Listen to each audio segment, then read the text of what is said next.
বিশ্বকাপ জয়ের আনন্দ আরও এক ধাপ বাড়িয়ে দিচ্ছে ফিফা।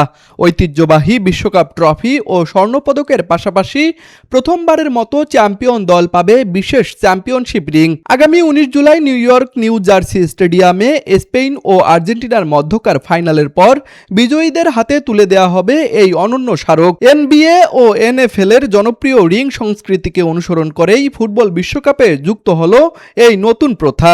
2026 বিশ্বকাপ উপলক্ষে তৈরি করা হয়েছে 2026টি বিশেষ সংস্করণের রিং।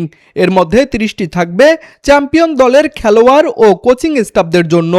প্রতিটি রিংয়ে থাকবে নিজস্ব সিরিয়াল নম্বর, বিশ্বকাপ ট্রফির খোদাই এবং বিজয়ী দলের পরিচয় ভিত্তিক বিশেষ নকশা। সঙ্গে থাকবে সার্টিফিকেট অফ অথেন্টিসিটি। ফাইনাল শেষে প্রতীকীভাবে অধিনায়ক ও কোচের হাতে তুলে দেওয়া হবে রিং। পরে খেলোয়াড়দের আঙ্গুলের মাপ অনুযায়ী তৈরি করে আনুষ্ঠানিকভাবে বাকি রিংগুলো হস্তান্তর করা হবে। বিশ্বকাপের ইতিহাসে নতুন এই সংযোজন নিঃসন্দেহে চ্যাম্পিয়ন হওয়ার গৌরবকে আরও স্মরণীয় করে তুলবে। তুষার আচার্য, স্পোর্টস ডেস্ক, আরসিটিভি।